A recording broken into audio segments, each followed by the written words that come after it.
Hello বন্ধুরা, তোমরা দেখো আমরা আজকে দক্ষিণেশ্বরে পুজো দেওয়ার উদ্দেশ্যে বেরিয়েছি। আর আমাদেরকে কেমন লাগছে বলো। আর এদিকে ও ঘরে তাড়াতাড়ি চাবিটা দিয়ে দিচ্ছে, কারণ চাবিটা দেওয়াই ওর কাজ।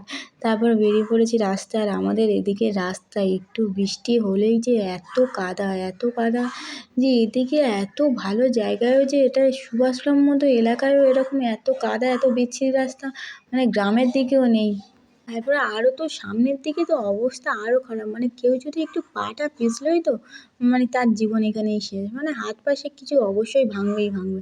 তারপরে আমরা ফাইনালি ৭ সমুদ্র ১৩ নদী পার করে এলাম মেন রোডে।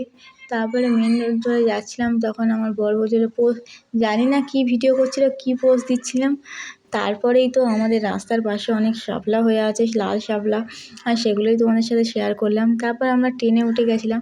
তারপর ট্রেনে উঠে তোমাদের বাইরের দিকে একটুখানি দেখাচ্ছিলাম যে শিয়ালদা স্টেশনটা যে এত বড়, আর ওপারে কোনো একটা এক্সপ্রেস দাঁড়িয়ে আছে। তারপরে আমরা স্টেশনটা দেখতে দেখতে চলে এলাম আর নেমে গেলাম তারপরে নেমে গেলাম ওই দক্ষিণেশ্বরের স্টেশনে। তারপর তোমাদেরকে স্টেশনটা দেখাচ্ছিলাম, মানে মোটামুটি অনেকটাই পুরো ফাঁকা, কোনো কিছু দোকানপাটও নেই, শুধুমাত্র একটা আছে। আর তারপরে আমরা রেল লাইন পার হয়ে রাস্তা ধরে যাচ্ছিলাম ওর ব্রিজের উপর থেকে। কারণ ব্রিজের উপর থেকে গেলেই তারপরেই দক্ষিণেশ্বরের মানে টিকিট কাউন্টার, তারপর থেকেই আমাদের রাস্তাটা গেছে। আর তারপরে যাচ্ছিলাম মানে আমি আগেও একবার দক্ষিণেশ্বরে গেছিলাম, সেটা মেট্রোতে করে গেছিলাম, আর এটা ট্রেনে করে গেছিলাম। আর এই যে দক্ষিণেশ্বরের মতো মন্দিরটা, আমি তো প্রথমে ভেবেছিলাম যে এই দিকে আবার কোথায় দক্ষিণেশ্বরের মন্দির, তারপরে দেখলাম যে না, এটা টিকিট কাউন্টার। তারপর অনেক সিঁড়ি, তারপরে আমরা ফাইনালি চলে এসেছি দক্ষিণেশ্বরে। তারপরে যাওয়ার সময় তো অনেক ভিউটা তোমাদেরকে দেখাচ্ছিলাম। দেখো চারপাশটা এত সুন্দর, মানে মেট্রোর দিকটা হলে এই দিকটা হতো, কারণ আমরা আগেরবারে এই দিকটা থেকেই এসেছিলাম। আর এবারে এই দিকটা থেকে এসেছি বলেই একটু গুলিয়ে পড়ছিলাম, কিন্তু তাও ফাইনালি অনেকজন যাচ্ছিল তো তাই গুলোনোর কোনো সম্ভাবনা ছিল না। তারপর আমি একটু পোজ দিচ্ছিলাম, জানি না কী পোজ দিচ্ছিলাম, মানে শাড়িটা তো আমার এত হাওয়া হচ্ছিলো যে উড়েই যাচ্ছিলো।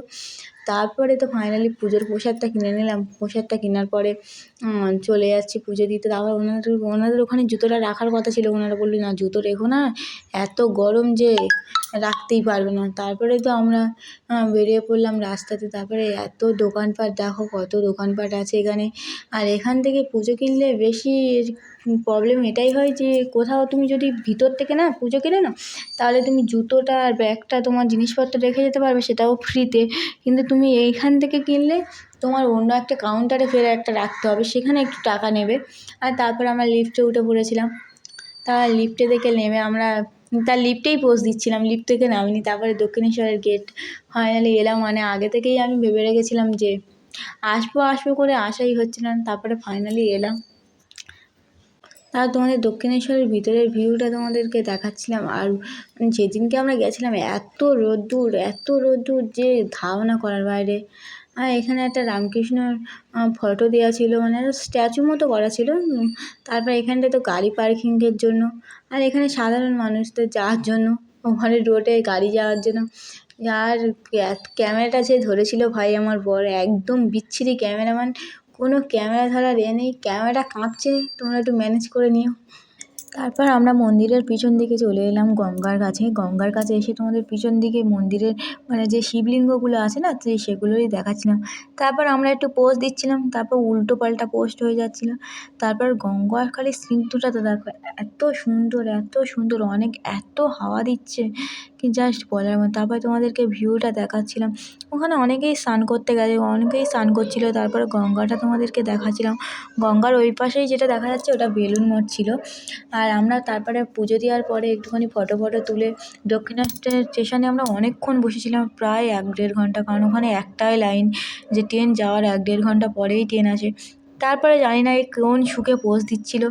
তারপরে দক্ষিণেশ্বরের স্টেশনটা দেখাচ্ছিলাম, তখনই ট্রেন চলে এলো। তারপরে আমরা শিয়ালদাতে নেমে পড়লাম ট্রেন ধরে এসে, আর শিয়ালদার স্টেশনটা তোমাদেরকে দেখাচ্ছিলাম। তারপর আমরা যেহেতু সাউথের দিকে যাব, তাই সাউথের দিকে চলে আসলাম। আর ডায়মন্ড হারবার, তখন দেখলাম যে ডায়মন্ড হারবার লোকাল দিয়েছে। ডায়মন্ড হারবার লোকালটা ১৯ নম্বর প্ল্যাটফর্মে দিয়েছিল, সেই জন্যই আমরা ১৯ নম্বর প্ল্যাটফর্মে তাড়াতাড়ি করে চলে আসছিলাম।